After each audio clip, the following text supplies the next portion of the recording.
Hey, Shawn Clement here, Wisdom in Golf, of course, and we're at the Durham Golf Center. I'm on my way home, and man, I just had a couple of really cool sessions this week. One of them in particular, I've realized if you look at how Ben Hogan set up with his stance and the reason behind that, if we go to the walking and swinging, all right? So if I'm walking and swinging here, I'm going to do one ball.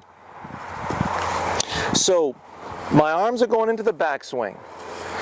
The weight comes off my forward leg so I can take a step. Now the whole downswing revolves around the inside of that forward leg, and it's really easy to stay inside of it because my center of gravity is now back behind it.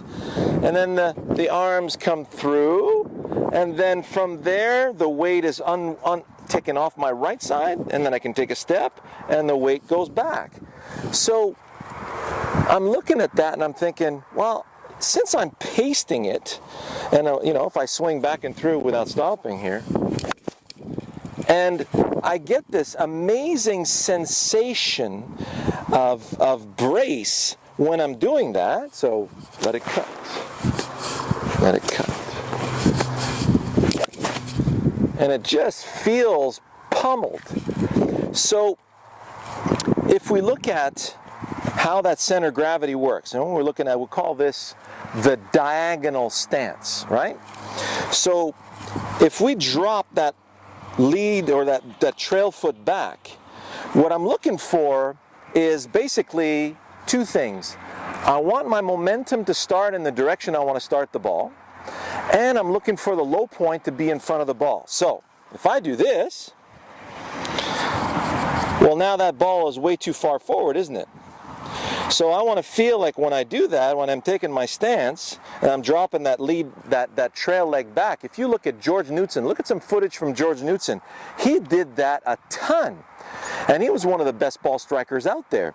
So I drop that trail foot back or that lead foot forward. Now it feels like I can really squeeze the ball. So I want to feel like the low point's in front of the ball, and I want to feel like the direction of my momentum. So if we look at, you know, because the stance doesn't dictate the swing of the arms or the direction of the arms in the swing, right? If I have my battering ram, I want to blast through the door. So you notice how my body is turning immensely. I'm completely out of the way. But look at where my arms are going. My arms are going down the line. So there's my battering ram.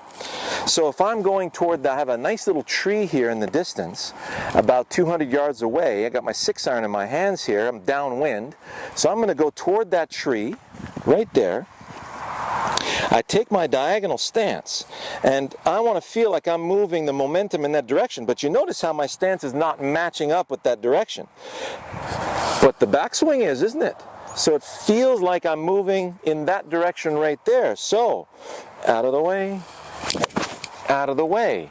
Now that felt like the ball position was a hair too far forward in my stance, and I didn't have the low point. So I'm going to do that again. Momentum that way. There we go. Now it feels like I got the low point in front of the ball. Out of the way. Oh, did you hear that? That felt amazing. That was crushed, and you could see my balance was really solid. So I'm getting ready for a match tomorrow morning. It's Saturday afternoon right now. Tomorrow morning we're going to play Bushwood, and with a buddy of mine, and I'm going to be putting this to the test tomorrow. That's where I'm going. I'm going to hit a fade, so I'm going to go left edge of that. There we go. Out of the way. Oh, does that ever feel good? Beautiful fade, starting down the left side of it, fading right back to it. And that was just crushed, extremely well compressed. So if we look at, especially with the longer clubs, if some of you are having trouble with the driver, this is where you want to go. So if I got my driver, because there's so much more outward pull with the driver, this diagonal stance. So we take watch my center of gravity as I pull my right foot back. See how my center of gravity comes back here? So now from there, it feels like I'm going to be able to really hold my balance nicely on the inside of that lead foot. And it's all, it's like, for those of you who have a tendency to fall on your toes during the swing, well, it's going to be a lot more difficult for you to do that now that your center of gravity is further back. So let's have a look at that. I'm going to go, there's that 325 marker over there, just to the left of that tree. Got my intermediate point. So I want to feel like I can swing over that intermediate point. I'm going to go a little left edge of it, nice power fade. There we go. So now this feels like I can really catch the tip of the tee on the way up and to the left of that intermediate point. Oh, nice. Fantastic.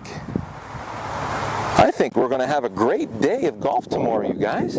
So, did you see how stable? I mean, I got no spikes left on these shoes because I use these as teaching shoes. The ground is completely crusty right now. It's very, very hard ground. And I'm not spinning out at all. So same thing. Here's where I'm going. Left edge of that. Now, does that feel like I can stay really braced inside my lead leg? Yes. Stay left edge of that intermediate point.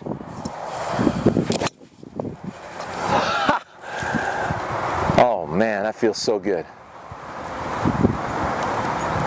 Woo! It's out of the range. Better not do too many of those.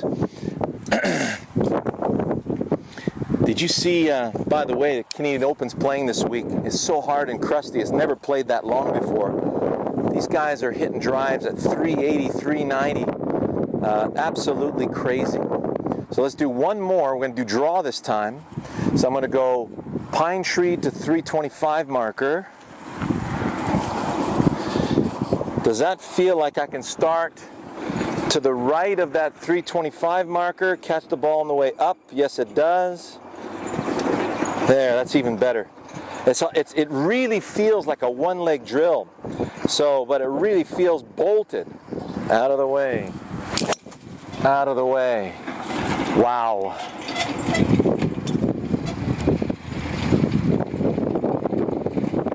Do you see that?